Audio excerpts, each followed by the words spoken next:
अस्सलामु अलैकुम वरहमतुल्लाहि वबरकातुहू। अल्हम्दुलिल्लाहि कफ़ा व सलामुन अला इबादिहिल्लज़ीना इस्तफ़ा अम्मा बाद।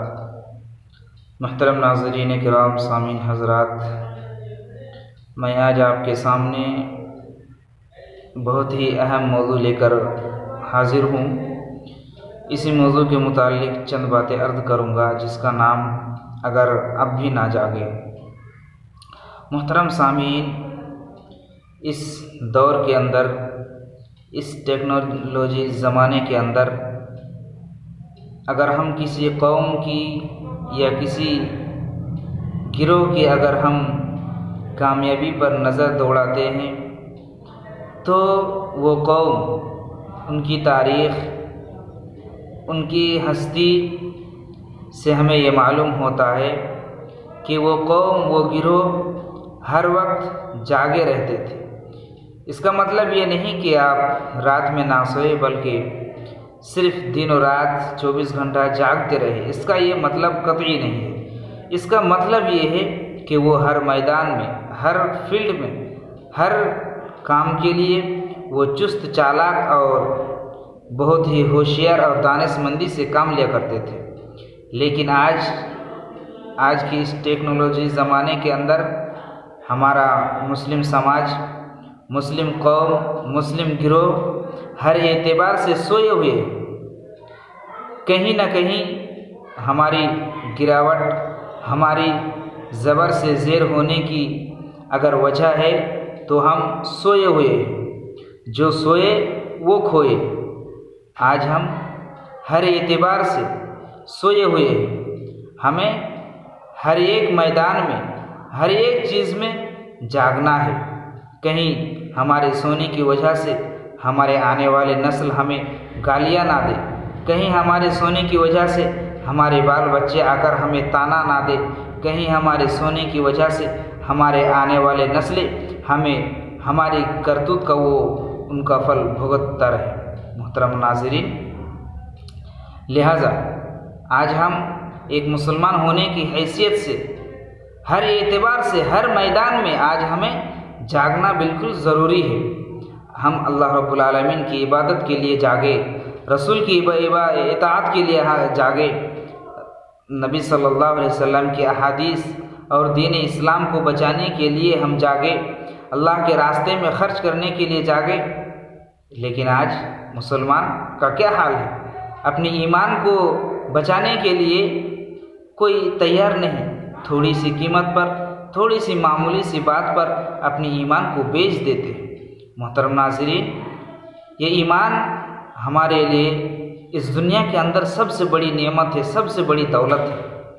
इस नेमत का अगर हम जितना भी शुक्र अदा करें हमारे लिए कम है, क्योंकि जो मुसलमान ईमान की हालत में मरता है, रसूलुल्लाह सल्लल्लाहु अलैहि वसल्लम का फरमान है कि वो एक दिन ना एक दिन जन्नत में जाएगा। यानी उसने गुनाह भी किया होगा, नेकी भी किया होगा, लेकिन गुनाह का सज़ा उनको भुगतना होगा और गुनाह की सज़ा ख़त्म होने के बाद फिर उसको अल्लाह रब्बुल आलमीन की रहमत व करम से उसको जहन्नम ले जाया जाएगा। मुहतरम नाज़रीन, मैं आज आपके सामने जो मौजू लेकर हाजिर हूँ वो मौजू आपने सुना कि अगर अब भी ना जागे तो का मतलब ये है कि अगर हम आज रब्बुल आलमीन की इबादत के बारे में ना जागे, रसूल की इताअत के बारे में ना जागे, तो अल्लाह रब्बुल आलमीन हमारे ऊपर ऐसे जालिम, ऐसे हुक्मरान को तैयार कर देंगे जिसके ज़रिए से वो मुसलमानों को तकलीफ़ देंगे, मुसलमानों को परेशानी में डालेंगे, मुसलमानों को तरह तरह की मुसीबत पर मुब्तला करेंगे, मुसीबत में उनका इम्तिहान लेंगे। मुहतरम नाज़रीन किराम, इसी मुनासिबत से मैंने आपके सामने चंद बातें अर्ज़ करूँगा इंशाअल्लाह। सबसे पहली बात यह है कि हम अपना ईमान बचाकर, अपना दीन बचाकर हमें सियासी मैदान में भी, दूसरे मैदान में भी हमें कूद कर, बढ़ चढ़ कर हिस्सा लेना है।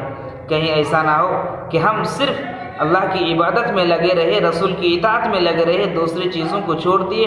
इस दुनिया के अंदर रहने के लिए हमें बहुत सारी चीज़ों की ज़रूरत है, लेकिन सबसे पहली ज़रूरत हमें अल्लाह ताला को राज़ी रखना है, अल्लाह ताला को खुश रखना है। अगर हम अल्लाह ताला को खुश कर दिए, अल्लाह ताला को राज़ी कर दिया, तो अल्लाह ताला इस दुनिया के अंदर हमारे रहन सहन के लिए, हमारे ज़िंदगी गुजारने के लिए ऐसे बादशाह, ऐसे हुक्मरान को मुसल्लत कर देंगे जो हम उससे खुश रहेंगे और वो भी हमसे खुश रहेंगे।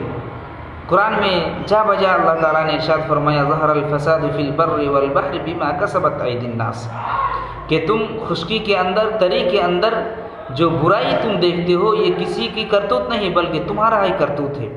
अगर आज हमारे ऊपर कोई जालिम हुक्मरान बैठे हुए हैं तो वो हमारे करतूत का नतीजा है। तो इस मामले में भी हमें जागना है, कहीं ऐसा ना हो कि हमारे अमल की वजह से, हमारे ईमान की और हमारे दीन इस्लाम पर अमल की कोताही से हम पर जालिम हुक्मरान कहीं मुसल्लत ना हो जाए। मोहतरम नाज़रीन, जैसा कि आप जानते हैं कि आज के इस दौर में उस कौम को कोई हैसियत नहीं दी जाती जो कौम तालीमी मैदान में क्या हो, बहुत ही गिरी पड़ी हुई हो, यानी वो तालीम को अहमियत नहीं देते। वो कौम किसी जगह भी, कहीं भी, कोई मैदान में भी, किसी महफिल में भी, किसी ऑफिस में भी, किसी दफ्तर में भी उसकी हैसियत नहीं, जिसके पास कोई इल्म ना हो, जिसके पास कोई तालीम की सलाहियत ना हो, चाहे वो तालीम दीनी हो या असरी हो। लेकिन आज मुस्लिम का जो हाल है, मुस्लिम समाज का जो हाल है, ख़ासकर हमारे देहातों के अंदर तालीमी मैदान में और ख़ासकर हमारे इलाके के अंदर तालीमी बेदारी बहुत ज़रूरी है।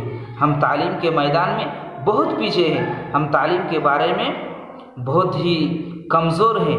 हम दूसरों को तालीम दिलाने के लिए, तालीम देने के लिए उनकी रग़बत करते हैं, तालीम देने के लिए कोशिश करते हैं, लेकिन हम ये नहीं सोचते कि हमारे बच्चे, हमारे भाई, हमारे पड़ोसी तालीम याफ्ता बन जाए, हमारे गांव वाले तालीम याफ्ता बन जाए।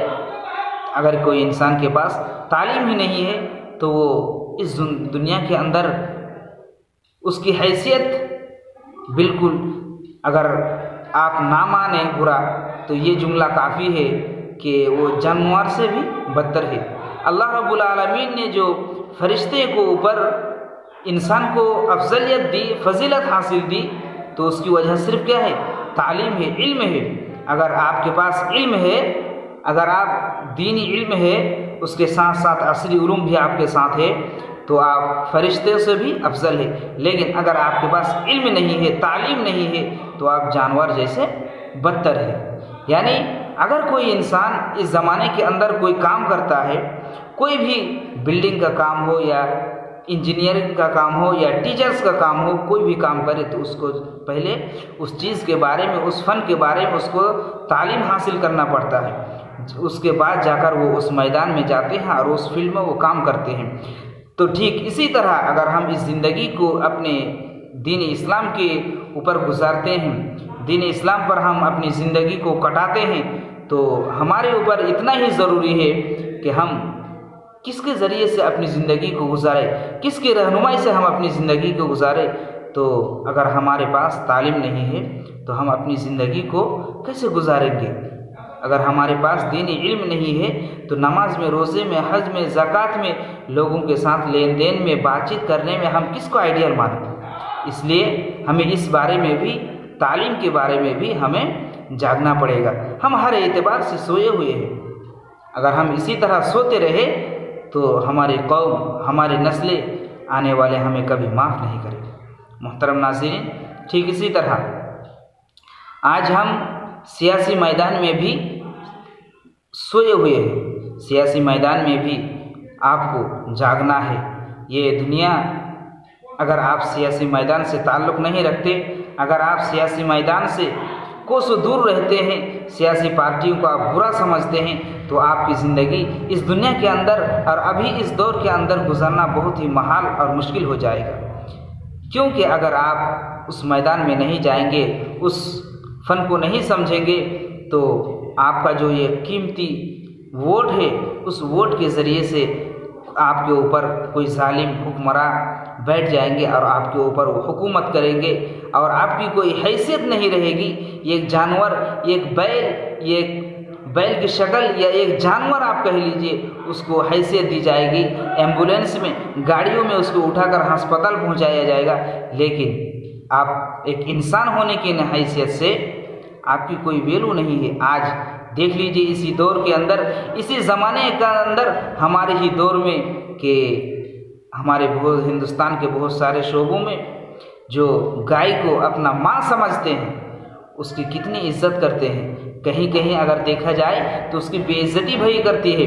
लेकिन वही सरबराह, वही लीडर इंसान को इंसानियत समझने या जो इंसान है उसके साथ क्या सलूक किया जाए, चाहे वो किसी धर्म का मानने वाला हो, चाहे वो किसी मज़हब को मानने वाला हो, चाहे वो किसी मसलक का मानने वाला हो, उससे कोई सरोकार नहीं, बल्कि वो इंसान से जानवर को बेहतर समझते हैं, उनकी इज्जत करते हैं। उनके लिए पार्लियामेंट के अंदर तरह तरह की बिल पास होता है, उनके लिए पार्लियामेंट के अंदर तरह तरह के बयानात दिए जाते हैं। लेकिन किसी इंसान के ऊपर कोई औरत, कोई शख्स कभी तो आत्महत्या करता है, कभी तो खुदकुशी करता है, या कभी किसी को मार डालता है, इसके बारे में हमारे सियासी पार्टी बहुत सोए हुए है।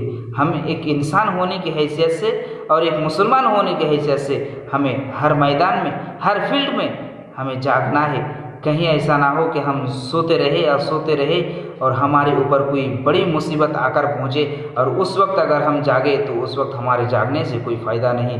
लिहाजा अक्लमंद वही है कि वो वक्त आने से पहले सुधर जाए, संवर जाए और जाग जाए। लिहाजा अल्लाह ताला से दुआ है कि इलाही आलमीन हम तमाम मुसलमानों को हर खैर के मैदान में, हम तमाम मुसलमान को हर भलाई के मैदान में आगे बढ़ चढ़ कर हिस्सा लेने की तौफीक अता फरमा।